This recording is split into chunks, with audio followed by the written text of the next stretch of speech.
Members, I always thought my personal privilege speech was my last speech. The time I was ready to call it quits and go home. I get up here enough, figured I'd talk a bunch. And I know we're all disappointed tonight. We're all disappointed. I've got HB 1936, several pages down that I didn't hold any hope out really for that pro-life bill to really probably make it, and I'd come to peace with that. And I'd had several bills, and probably more than my fair share this session. But I really had one bill that I regret that I was not the member that filed. That's the very next bill, HB 810 by Dan Parker. Dan and I have probably a unique brotherhood in the fact that we're both privileged to be married to two beautiful women. So beautiful in the heart, and both so challenged physically. And they've held out hope, and they've struggled. But a lot of times most people don't know it because they both have been very successful women. But we have a chance tonight in this chamber to hear HB 10. It wasn't anywhere near towards where most of us probably predicted the end of the calendar would have been. What it deals with is stem cell research. You can go to Panama and pay a bunch of money and maybe do these things, but there's some folks right here in Southlake, Texas, and DFW, North Texas, have done some remarkable things. Might give somebody like my wife a chance to walk. Maybe a high school football player that y'all have known. I know TCU had a gentleman named Kent Walter, broke his neck playing against Alabama. Maybe it'd help Kent just have a little bit more use of his arms to be able to breathe a little easier. Maybe my wife wouldn't walk, but there's a whole lot of struggles, and I hear an awful lot of people in this chamber talk about those with disabilities, and us trying to do things to help them. But I'll be damned if we don't have the chance tonight to hear the very next bill that opens up the doors of medical science to be able to done right here in the state of Texas. And I understand that other people are mad that their stuff hadn't been heard, but I'll tell you what, I'd trade every one of my bills I've passed, every single one of them, to get the chance to hear HB 10.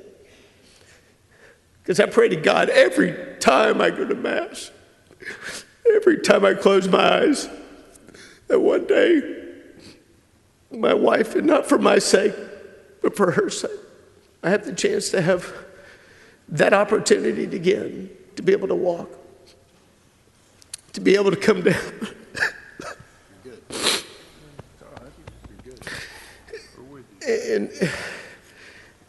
And members, I understand. Sometimes we have to look past our own frustrations. And we got to look for the bigger picture. And what are we doing for the state of Texas? And by stopping this next bill, it's just, and I know, I'm going to apologize to Representative Stickland. He probably didn't know why I was so upset when I tried to talk to Representative Shaheen and just ask him a simple question to say, is there any way that we can just let this next bill get up? I didn't want to do this. I'm not looking for this attention. I'm just looking for a solution. And I've grasped at straws, and I pray to God. And I know that's what and when I really think deep down in our heart, the most moving things I've heard from each and every one of you is when you talk from your heart, whether it's Ken talking about ovarian cancer or so many other causes that we've heard. I mean, those are the kind of things that really move us. It's not about cutting taxes. It's not about, A through F or those. It's what we do that really, really impacts Texans, making their lives easier and better and removing some of the burdens. And there's not every day that we have that chance to do that. This is one of those days. And to know that we're minutes away from that being the possibility. And I know it's every member's right, and I understand the rules, and I know we can do some different things to probably even move this along. And, I thought about doing it the other way. I could easily went around and try to talk 25 into you and said, this is so important to me, will you please call this to question so we can get to the next bill, and then call that bill to question, then I could have just gone home and did it. But I respected what some of the other members said about the process. We don't want to set that precedence of overriding people when they really have objections. But that being said, I want to use this time in my speech. And when I ride off into the sunset, I'll count this as my final speech. And you'll never hear from me, hopefully, ever again from personal privilege. But members, I'm asking you if there's any way we can move to get to 8, 10, and be able to help these Texans that are struggling for so many different things, not just stem cells. I mean, from stem cells, but not just spinal cord injuries.